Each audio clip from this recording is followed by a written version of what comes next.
مولاي صل وسلم دائما أبدا على حبيبك خير الخلق كلهم. مولاي صل وسلم دائما أبدا على حبيبك خير. میرے پیارے اسلام بھائیوں اور بہنوں، السلام علیکم ورحمۃ اللہ تعالی وبرکاتہ۔ آج آپ حضرات کے سامنے ناپاک چیزوں کے پاک کرنے کا طریقہ بتانا چاہتا ہوں کہ اگر کوئی ناپاک ہو جائے تو پاک کیسے ہو۔ نجس کی دو قسم ہیں۔ پہلی قسم ایسی چیزیں ہیں کہ وہ خود نجس ہیں، جن کو ناپاکی اور نجاست کہتے ہیں، جیسے شراب، پاخانہ، گوبر۔ ایسی چیزیں جب تک اپنی اصل کو چھوڑ کر کچھ اور نہ ہو جائیں پاک نہیں ہو سکتی۔ شراب جب تک شراب ہے نجس ہی رہے گی، اور اگر سرکہ ہو جائے تو اب پاک ہے، یا اپلا جبکہ راکھ نہ ہو جائے ناپاک ہے، جب راکھ ہو گیا تو یہ راکھ پاک ہے۔ دوسری قسم ایسی چیزیں ہیں جو خود تو نجس نہیں لیکن نجاست کے لگنے سے ناپاک ہو گئیں، جیسے کپڑے پر شراب لگ گئی تو اب کپڑا نجس ہو گیا۔ ایسی چیزوں کے پاک کرنے کے کئی طریقے ہیں۔ بعض چیزیں دھونے سے پاک ہوں گی، بعض سوکھنے سے، بعض رگڑنے پوچھنے سے، بعض جلنے سے پاک ہوں گی۔ موٹی نجاست پاک کرنے کا طریقہ۔ نجاست دلدار ہے، جیسے پاخانہ، گوبر، خون وغیرہ، تو دھونے میں کوئی گنتی کی شرط نہیں، بلکہ اس کو دور کرنا ضروری ہے۔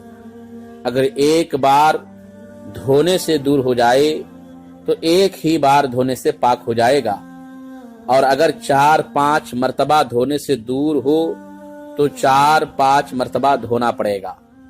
ہاں، اگر 3 مرتبہ سے کم میں نجاست دور ہو جائے تو 3 بار پورا کر لینا مستحب ہے۔ پتلی نجاست پاک کرنے کا طریقہ۔ مسئلہ نجاست اگر پتلی ہے تو 3 مرتبہ دھونے اور تینوں مرتبہ اچھی طرح نچوڑنے سے پاک ہوگا۔ اچھی طرح نچوڑنے کا یہ مطلب ہے کہ ہر شخص اپنی طاقت بھر اس طرح نچوڑے کہ اگر پھر نچوڑے تو اس سے کوئی قطرہ نہ ٹپکے۔ اگر کپڑے کا خیال کر کے اچھی طرح نہیں نچوڑا تو پاک نہ ہوگا۔ اگر دھونے والے نے اچھی طرح نچوڑ لیا مگر ابھی ایسا ہے کہ اگر کوئی دوسرا شخص جو طاقت میں اس سے زیادہ ہے وہ نچوڑے تو 2-1 بوند ٹپک سکتی ہے، تو اس کے حق میں پاک اور اس دوسرے کے حق میں ناپاک ہے۔ اس دوسرے کی طاقت کا اعتبار نہیں۔ ہاں، اگر یہ دھوتا اور اتنا ہی نچوڑتا تو پاک نہ ہوتا۔ مسئلہ پہلی اور دوسری مرتبہ نچوڑنے کے بعد ہاتھ پاک کر لینا بہتر ہے، اور تیسری بار نچوڑنے سے کپڑا بھی پاک ہو گیا اور ہاتھ بھی۔ اور جو کپڑے میں اتنی تری رہ گئی ہو کہ نچوڑنے سے 1-8 بوند ٹپکے تو کپڑا اور ہاتھ دونوں ناپاک ہے۔ مسئلہ پہلی یا دوسری بار ہاتھ پاک نہیں کیا اور اس کی تری سے کپڑے کا ایک حصہ بھیگ گیا تو یہ بھی ناپاک ہو گیا۔ پھر اگر پہلی بار نچوڑنے کے بعد بھیگا ہے تو اسے 2 مرتبہ دھونا چاہیے، اور دوسری مرتبہ نچوڑنے کے بعد ہاتھ کی تری سے بھیگا ہے تو 1 مرتبہ دھویا جائے۔ یوں ہی اگر کپڑے سے جو 1 مرتبہ دھو کر نچوڑ لیا گیا ہے کوئی پاک کپڑا بھیگا ہے تو 1 مرتبہ دھویا جائے۔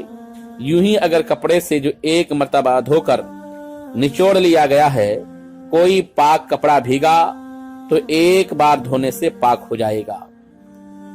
مسئلہ کپڑے کو 3 مرتبہ دھو کر ہر مرتبہ خوب نچوڑ لیا ہے کہ اب نچوڑنے سے نہ ٹپکے گا، پھر اس کو لٹکا دیا اور اس سے پانی ٹپکا تو یہ پانی پاک ہے، اور اگر خوب نہیں نچوڑا تھا تو یہ پانی ناپاک ہے۔